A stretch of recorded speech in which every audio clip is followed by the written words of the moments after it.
before I get started, I need to give my little plagiarism statement. Most of the information I got on this subject comes from NPR.com, TheWashingtonPost.com, and TruthOut.org. Today I want to talk to you guys about a subject that's close to my heart. It's PTSD, and most soldiers today aren't getting help. And I was one of those soldiers.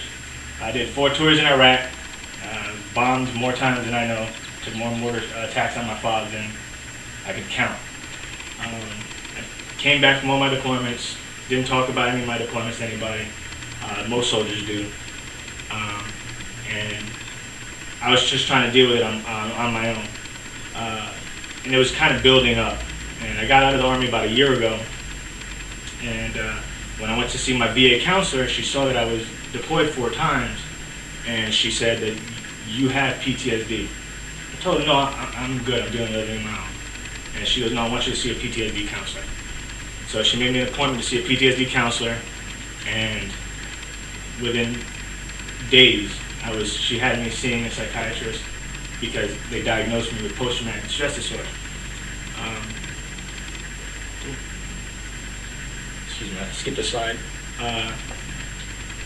On the outside, I felt like I was Superman. Like nothing could hurt me, and that's the image I wanted my entire family to see. I didn't want anybody to know I was going through anything.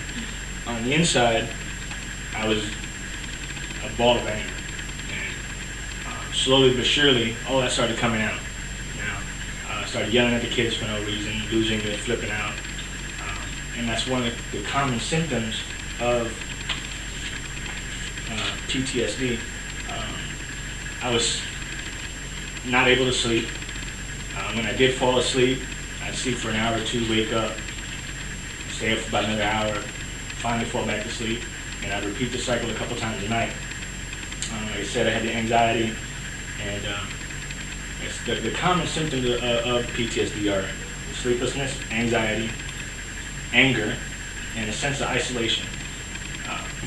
And I was displaying almost all these symptoms. Plus, there was a stigma in the military of if you're suffering through some kind of mental problem, you're just a weak person. Because the Army builds you up to be this larger-than-life superhero. And if you're anything less than that, then you're just weak-minded, weak-bodied. So most people don't seek treatment for their problems. They have, like I said, hyper-arousal. At a moment's notice, I would jump up to any kind of loud noise, door slamming. And this is something everybody's going through. Avoidance, you were avoiding situations that reminded you of what you went through. People felt numb, like they were losing attachment to their families, their friends. And today, except for the few friends in this room right now, and my family in this room right now, I don't really talk to anybody. I haven't talked to my family since Christmas, and that's 4 months ago. I just don't feel the need anymore to have that attachment. And then re-experiencing what happened in nightmares. Now, in talking to my doctor, he told me that I may be suffering from these nightmares. It's probably why I can't sleep at night. I'm constantly awake. I may not remember them, but that's probably why I'm going through all that.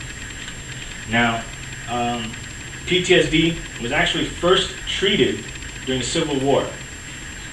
At the time, it was called the Costa syndrome, after the doctor who first discovered it. And oddly enough, the treatment for it at the time was rum, as most people are treating it today. Excuse me. Fix this.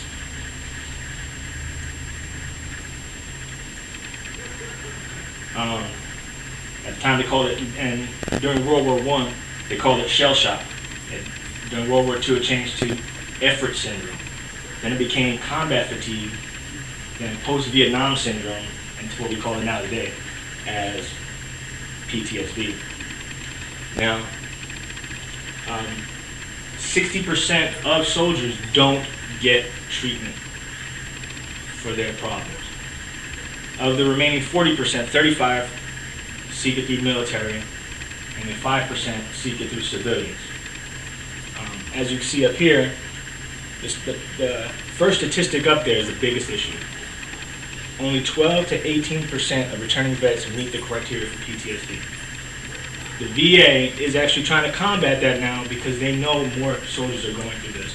and they want those soldiers helped. So they're trying to change this first statistic. If you just look through some of these statistics, 92% of soldiers that were deployed to Iraq or Afghanistan have seen someone injured or killed. 43% of all soldiers have had to handle human remains while on deployment. And 63 were directly in the line of fire. You cannot tell me that of the thousands of soldiers that went to Iraq, only 12 to 18% of them qualify for PTSD. Now, the VA and the military have come up with some of the reasons why they feel that soldiers today aren't getting the help they need. First, most soldiers have reported that they say their command says it will not help them. Most soldiers believe they'll be kicked out of the military. Some feel that they're weak-minded if they get help. They're too proud to get help. And lastly, manliness. Men do not seek help. And that's most soldiers that were deployed are men. And they just don't seek help. Treatment for PTSD. They're treating it now with antidepressants. Primarily they're called SSRIs, or specific serotonin reuptake inhibitors, such as Paxil, Prozac, and Zoloft. Plus, they're now combining that with therapy, both one-on-one therapy and group therapy. New studies the military are doing involve ecstasy, marijuana, hyperbaric oxygen therapy, which is taking in oxygen at an extreme rate in order to speed up metabolism, and craniomagnetic stimulation, which is they actually attach magnets to your head and they're forcing magnetic resonance to your brain, and it's supposed to help your serotonin levels. Also, Craig Bryan was a clinical psychiatrist, and he's trying to reintegrate mental health into the warrior culture of the military in order to get people to get help. His philosophy is you integrate service members to stressful situations similar to the situations they'll experience in war. They'll be vaccinated from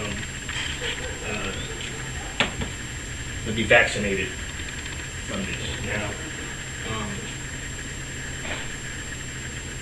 VA is out there. They want you to get help. There is hope that you can be treated. Okay, you can get better. That's the philosophy that most people need to know. They need to know they can get better. They can become that superhero again. They can be happy. They can love their family, and they can move on with their lives and get past the stigma of weak. And that's what I want everybody to know today. They can get better. Thank you.